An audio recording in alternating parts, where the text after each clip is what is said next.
start off with Senate Bill number 2488. And I'm going to recognize Senator Super to explain. All right, thank you, Mr. Chairman. All right, so this bill, we have a committee substitute, and this is discussing freshwater fishing guides and services. Hello.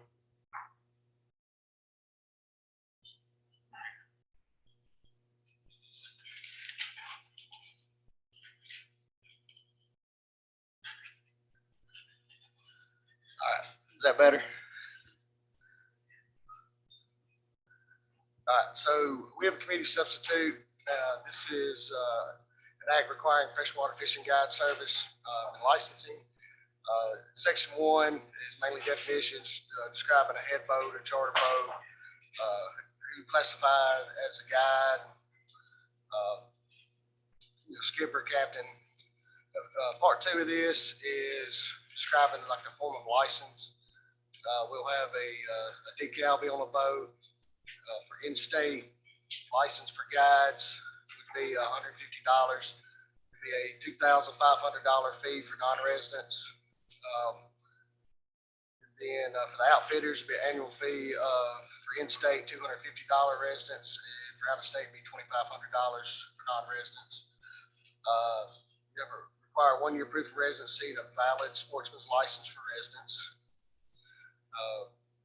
Require a valid non-resident fishing license for non-residents. Be first aid, CPR certified. And part 3 for the fishing guide outfitter captain, they'll have to have a $250 fee for their decal. Part 4, this goes to the fishing guide, the outfitter, skipper, be prohibited from keeping a recreational bag limit of fish. And part 5 would keep the president of the guide, outfitter, skipper, captain, as defined in the first part, would not count towards the daily limit of the boat's daily limit. And part 6 will be just a punishment for violating part of this act. And to go back to part C on the non-resident fee reason so high, apparently some of our surrounding states, mainly Louisiana, is up their charter boat fees to the same price, and it was asked that we would do the same. You heard a basic explanation of the bill. Is there any discussion on the bill? We have with us Wildlife Fisheries Department. Any of you like to weigh in on this? Let us know whether or not y'all support or do not support this bill, or I guess so. So no discussion. Do I hear a motion on the bill? Motion is title sufficient to pass. We're ready to vote. Committee sub. Title sufficient to pass. Committee sub. All in favor? Aye. Opposed? That bill carries.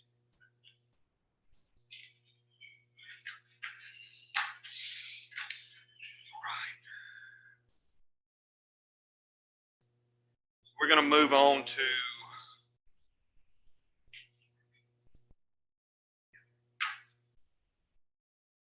just Senate Bill number 2504. Give me just a second to get that bill brought out. We have a committee sub for that bill as well. This is one that we passed in committee, but we felt like it needed a little bit more clarifying language. So that's the reason why we moved to recommit this yesterday. And basically what we're doing is we're clarifying the language that the executive director's appointment will go in order with the governor to set terms. Is that correct, Senator Sparks? Is that? Yeah, Mr. Chairman, I think the intent is most of our appointments in the state, and I think we're going to try to see some streamlining as it relates to terms of office and appointments, that it is the intent that someone is confirmed or reconfirmed not less than every 4 years, but it runs with the appointment that is made. So if someone is appointed in a governor's term, they would fill out that term, and if there was someone appointed due to a vacancy, they would fill the remainder of that term. So it is the intent for it to be a one term, and you're confirmed if you move into a second term under a new appointment. Thank you, Senator. And I'd like to make one clarifying remark as well. I stated Senate Bill 2504. I clearly meant Senate Bill 2503. My numbers may be running together on me just a little bit. So the discussion was on Senate Bill 2503. You just heard a basic definition from Senator Sparks on that as well.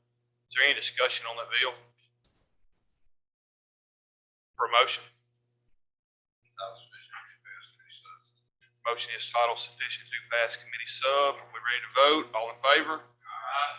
Opposed? That bill carries. We're going to skip down to Senate Bill 2506.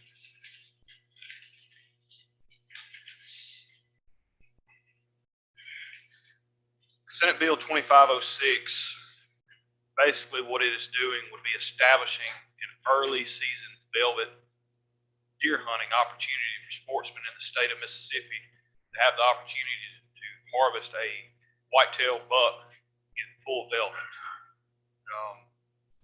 The bill before you, if you go to line 10, it states the last Friday, Saturday, and Sunday of September. I'm going to recognize an amendment that needs to be changed to September 10th through the 20th. We've been in conversation with the Department of Wildlife, and they feel like that is the best opportunity for hunters statewide from the north to the south to have this opportunity. So that is the amendment on that. Senator Sparks? I'm sorry, what were the dates again? The date would be a 3-day period between September 10th and 20th. That's a 10-day period. So we want to say the last Friday, Saturday, and Sunday. And I just want to make sure I understand, because it's a 10-day period. If there's no Sunday period in the last 3 days, are you going to use the first 3?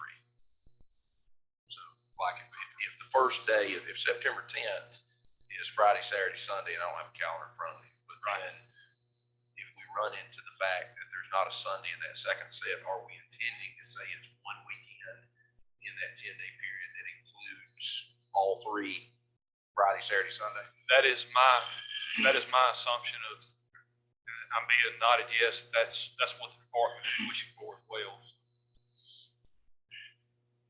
Any questions on the amendment?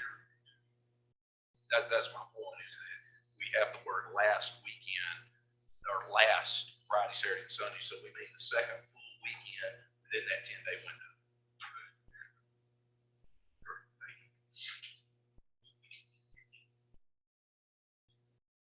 Any discussion on the amendment?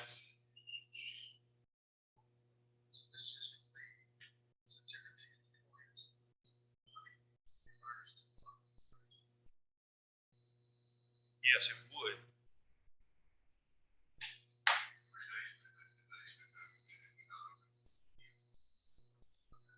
And then the regular archery season usually begins October 1st, correct? Any more discussion on the amendment? We ready to vote? All in favor of the amendment? Aye. Opposed? That amendment carries. Also, with this bill there, we have been asked that we clarify that this be an archery only hunt. So that would be traditional archery or crossbow on private or wildlife management area lands only. And the discussion that I had with this, I wondered why we weren't opening it up to all public lands as far as Corps of Engineer or U.S. Forest Service lands. And with my discussions with the department, if that was the case, there would have to be special seasons set up with those governmental entities. That's a pretty large hurdle to jump through at this time. That's something that we're looking at to work out in the future. We're not saying we're not going to do it. We're just not going to do it right now. We want to make sure that we get this opportunity taken care of and we can expand that as the need arises. Is there any discussion on the amendment?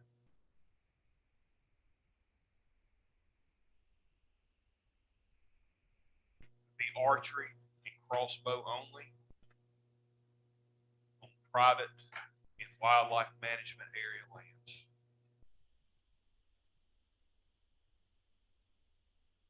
Ready to vote? All in favor? Aye. Opposed? That amendment carries. And there's also been some discussion on harvest reporting and the type of that data that we can collect from these animals from this time period. The department has asked that we include an amendment to add mandatory harvest reporting on this 3-day season. I don't think that's too much to ask, but I'd like to open the floor up to any discussion on that matter. Is there any discussion? Ready to vote? All in favor? Aye. Opposed? That amendment carries. Is there any other discussion on the bill? Or a motion? Senator Sewer? The motion is title sufficient. Title sufficient to pass committee sub. All in favor? Aye. Opposed? That bill carries.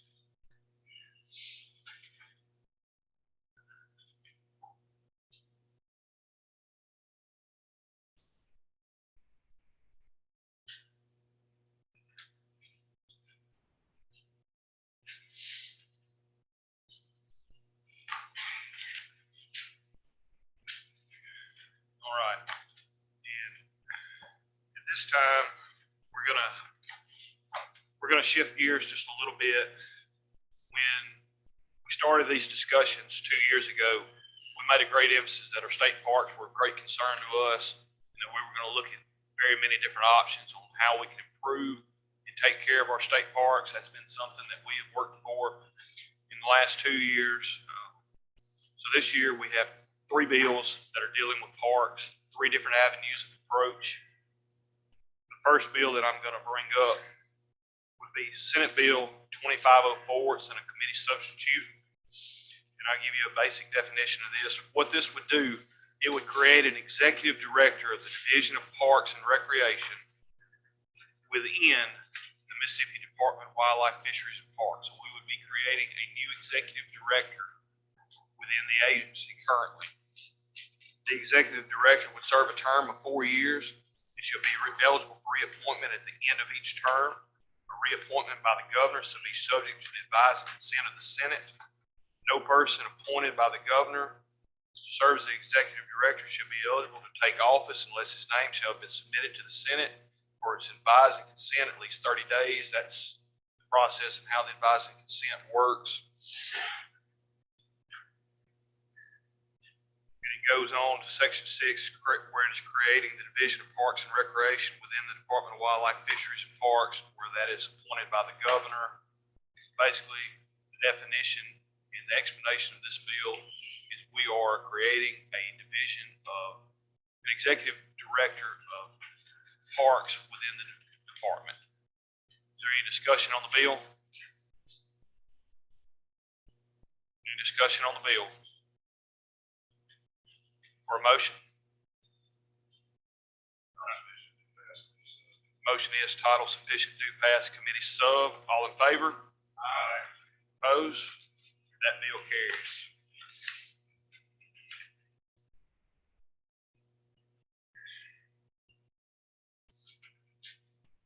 We're going to go up to Senate Bill 2515, and basically what this bill does, in the event that a new Department of Tourism is created, this would give an option to move the state parks under that Department of Tourism.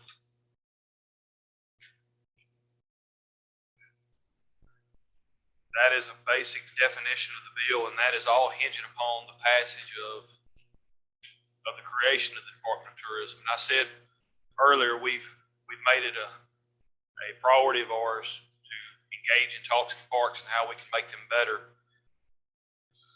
So Senator Sparks or Senator Younger, does anyone have any discussion or anything they'd like to add?